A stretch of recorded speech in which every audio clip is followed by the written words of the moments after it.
নমস্কার, সবাইকে স্বাগতম জানাই আমার আরেকটি নতুন ভিডিওতে। তোমরা দেখছো ডাইনামিক প্রান্ত ব্লগ। আজকের ভিডিওটি কি নিয়ে সেটা অবশ্যই তোমরা থাম্বনেল এবং টাইটেল দেখে বুঝতে পেরেছো।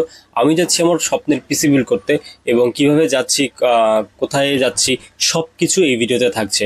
আর কত টাকা টোটাল খরচা হচ্ছে সেটা আমি ভিডিও শেষের দিকে জানাবো। তো চলো ভিডিওটি শুরু করা যাক।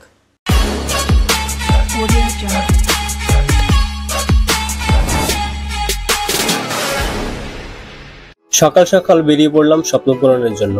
তাই একটি সিএনজি ভাড়া করে রওনা দিলাম আগারগাঁওয়ের উদ্দেশ্যে। আমার সাথে আমার মামাতো ভাইও যাচ্ছে। রাস্তায় বের হতে না হতেই পড়ে গেলাম জ্যামে। তাই ওভারব্রিজ দিয়ে যেতে বললাম ড্রাইভারকে, যাতে করে তাড়াতাড়ি যেতে পারি। আজকে আমি অনেক আনন্দিত, তাই যত তাড়াতাড়ি যাওয়া যায় আর কি। ভালো উপভোগ করছিলাম শহরের প্রকৃতি এবং রাস্তা। কিন্তু কিছু দূর যেতেই দেখি ঠিক একই অবস্থা, নিচেও জ্যাম উপরেও জ্যাম। কি আর করার, এভাবেই যেতে হবে।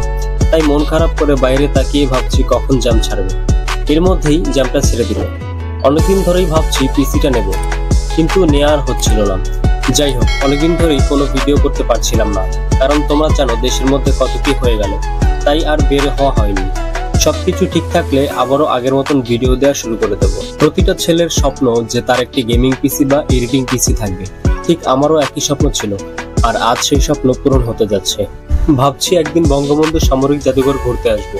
এই জায়গা নিয়ে অনেক ভিডিও দেখেছি, তাই ইচ্ছে আছে জায়গাটা ঘুরে দেখার। ঢাকার মধ্যে আর কোন কোন জায়গাগুলো যাওয়া যেতে পারে তোমরা চাইলে কমেন্ট করে জানাতে পারো, আমি চেষ্টা করব যাওয়ার।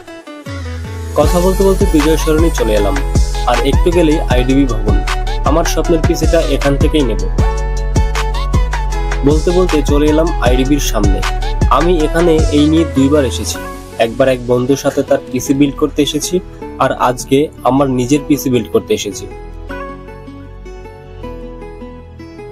গেট দিয়ে ঢুকেই অনেক বড় একটা জায়গা চোখে পড়বে। আমরা হাতের বাঁ পাশের সিঁড়ি দিয়ে দ্বিতীয় তলায় উঠে গেলাম। আগে থেকেই যেহেতু আমি নিজেই আমার পিসির জন্য কম্পোনেন্ট রেডি করে এনেছি, এই জন্য আমার অতটা কষ্ট হয়নি। কিন্তু চিন্তায় ছিলাম সবগুলো কম্পোনেন্ট একই শপে পাবো কিনা।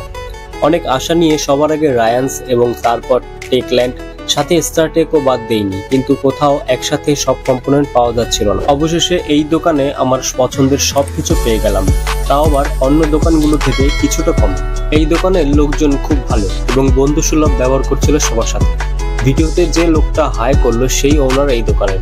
যদিও ওনারা আমাকে অন্য কিছু কম্পোনেন্ট সাজেস্ট করছিল, কিন্তু আমি আমার পছন্দের গুলোই নেবো বলে জানিয়ে দেওয়ার পরে সেগুলোই আমাকে এনে দেয়। আমাদের সবগুলো কম্পোনেন্ট রেডি হওয়ার পরে আমাদের পিসি বিল্ডের জন্য চলে আসি এবং ইঞ্জিনিয়ার ভাই আমাদের পিসিটা খুব সুন্দর করে বিল্ড করা শুরু করে দেয়। আর আমিও খুব মনোযোগ দিয়ে দেখছিলাম, যাতে করে আমিও টুকটাক কিছু শিখতে পারি। আর হ্যাঁ, আমার সবগুলো কম্পোনেন্ট আমি আমার পছন্দ মতো নিয়েছি। আর আমি সেটা তোমাদের কাছে বলতে চাই না, কারণ তোমাদের মধ্যে হয়তো অনেকে আমাকে বলতে পারো যে ভাই, আপনার কম্পোনেন্টে এটা না নিয়ে অন্যটা নিলে এটা হতো বা ওটা হতো, হয়তোবা হতো, কিন্তু ওইসব কমেন্ট দেখে আমার মনের 12টা বেজে যেত। তাই তোমাদের কাছে বলবো না। যাই হোক, আমার সিপিইউ কুলারটা নিয়ে একটু সমস্যা হয়েছিল। আমি যেটা নিয়েছিলাম সেটা নিলে কেসিং এর গ্লাসটা লাগানো যেত না, তাই পরে সিপিইউ কুলারটা চেঞ্জ করে নিয়েছি। এক এক করে আমার পিসির কাজগুলো প্রায় শেষের দিকে, যদিও বা এখনো উইন্ডোজ মারা বাকি। সত্যি বলতে আমি অনেক এক্সাইটেড পিসির লাইটগুলো কেমন লাগবে পিসি অন করলে এটা দেখার জন্য। যখন পিসিটা অন করলো আমার তো অনেক আনন্দ হচ্ছিল, ভেতরে ভেতরে নাচানাচি শুরু করে দিয়েছিলাম। তোমাদের কাছে কেমন লাগলো অবশ্যই আমাকে কমেন্ট করে জানাবে। সবকিছু কমপ্লিট হওয়ার পরে পিসিতে উইন্ডোজ মেরে নিলাম। এবার আমাকে টাকা জমা দিতে হবে।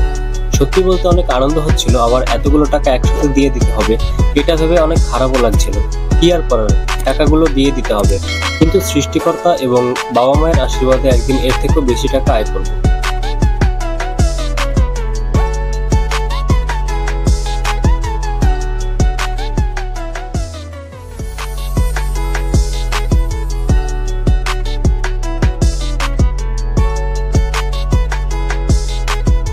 পিসিটি কেমন হয়েছে অবশ্যই আমাকে জানাবে, এবং তোমরা যদি ট্রাভেল পছন্দ করো তাহলে আমার চ্যানেলটি অবশ্যই সাবস্ক্রাইব করে দেবে।